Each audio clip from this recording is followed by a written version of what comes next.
বন্ধুরা, তোমরা সবাই জানো আমাদের ক্লাস ফ্রেন্ড নাজিয়াকে সবার সামনে হত্যা করা হয়েছে।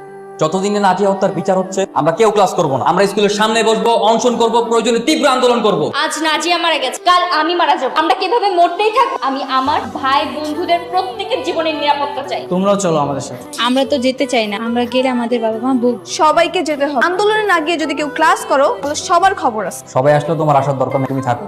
মানে তুমি কি তোমার বাবা, ভাই অথবা চাচাদের বিচার চাইতে পারো? মনে হচ্ছে এই হত্যাকাণ্ডের সাথে তোমার বাবা অথবা চাচারা জড়িত। কি বলছিস তুই? সাকিব সঠিক বলেছে। কি সঠিক বলেছিস? ওর বাবা ভাই চাচা এই হত্যার সাথে নাও জড়িত থাকতেও তো পারে। থাকলে ওর কি দোষ? আরে মিরাজ, তুই প্রেমে অন্ধ হয়ে গেছিস, তো তোর প্রেমিকার দোষ দেখবিই না। তোর প্রেমের চাইতে আমাদের বন্ধুর হত্যাকাণ্ডের বিচারের গুরুত্ব অনেক বেশি। সাকিব, তুই কিন্তু বেশি বেশি করতেছিস। আরোহী, চলো তুমি আমাদের সাথে। আর হয়ে যাবে না। কেন যাবে না? তোর কথাই কি সব হবে? হ্যাঁ, আমার কথাতেই সবকিছু হবে। আরে তোরা কি শুরু করছিস এগুলা? এখন আমাদের সবার একত্রে একজোট হয়ে আন্দোলন করতে হবে। একজোট হওয়ার তো কোনো নমুনা দেখছি না, বরং ভুলভাল চিন্তা ভাবনার কারণে এবার আমাদের বন্ধুত্বটাই নষ্ট হবে।